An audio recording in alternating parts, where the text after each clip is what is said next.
contaros cómo los españoles hemos arruinado a los escoceses, nos vamos a fijar en esta escultura de aquí.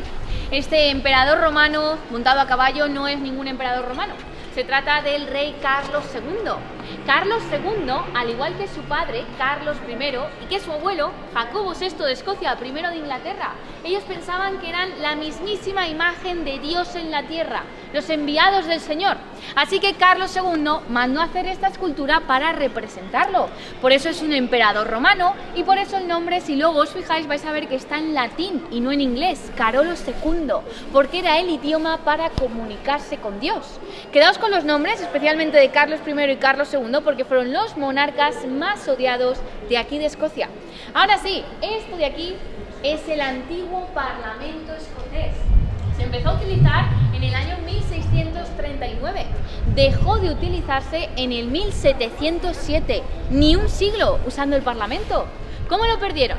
Finales del siglo XVII. Escocia ve que hay otros reinos que se están yendo a las Américas a hacer mucho dinerito y ellos también quieren su parte del pastel.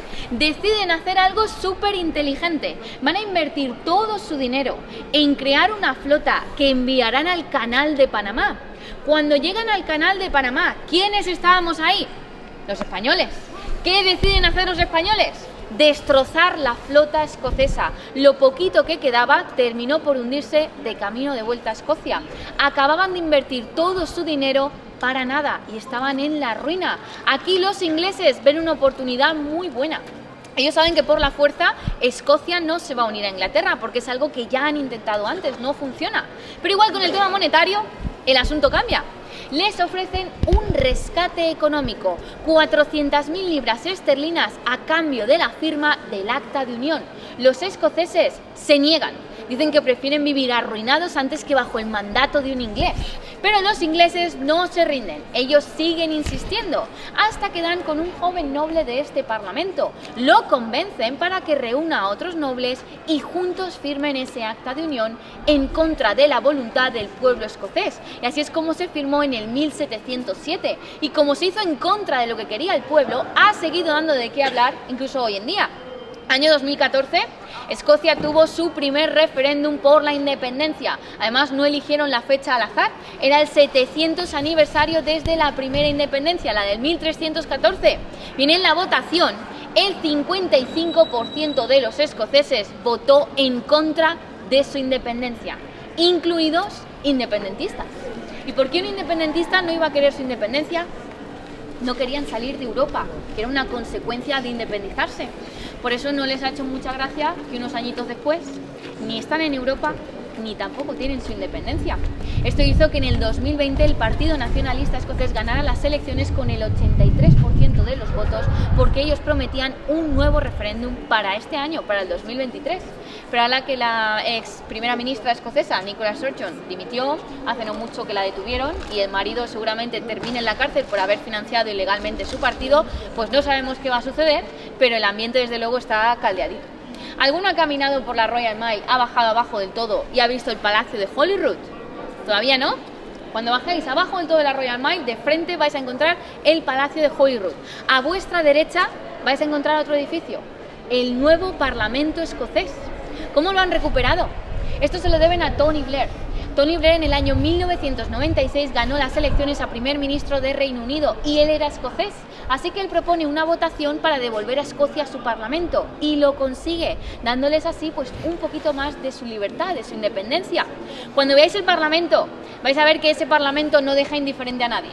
Lo han hecho en un estilo que es demasiado moderno, no pega para nada con el resto de la ciudad y eso a los escoceses no terminó de gustarles. Lo que menos les ha gustado del Parlamento, sin embargo, es lo que ha costado hacerlo. El presupuesto inicial para ese Parlamento era de 40 millones de libras. Cuando terminaron de hacer el Parlamento, vieron que el presupuesto se les había ido ligeramente de las manos, a 11 veces más.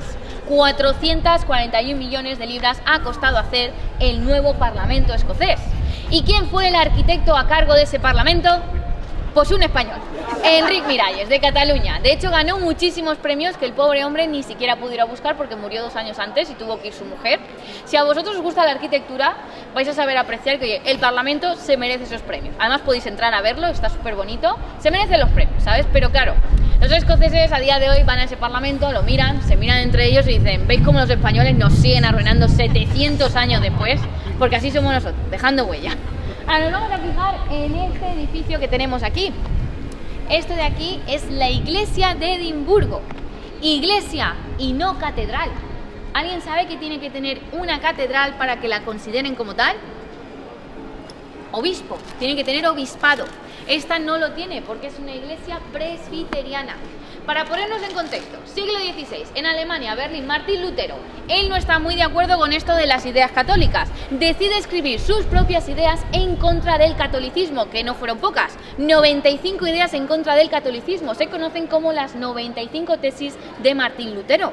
En aquella época la imprenta ya existía, así que sus ideas se van a expandir rápidamente por toda Europa, generando el cisma de la Iglesia católica que dio lugar al protestantismo.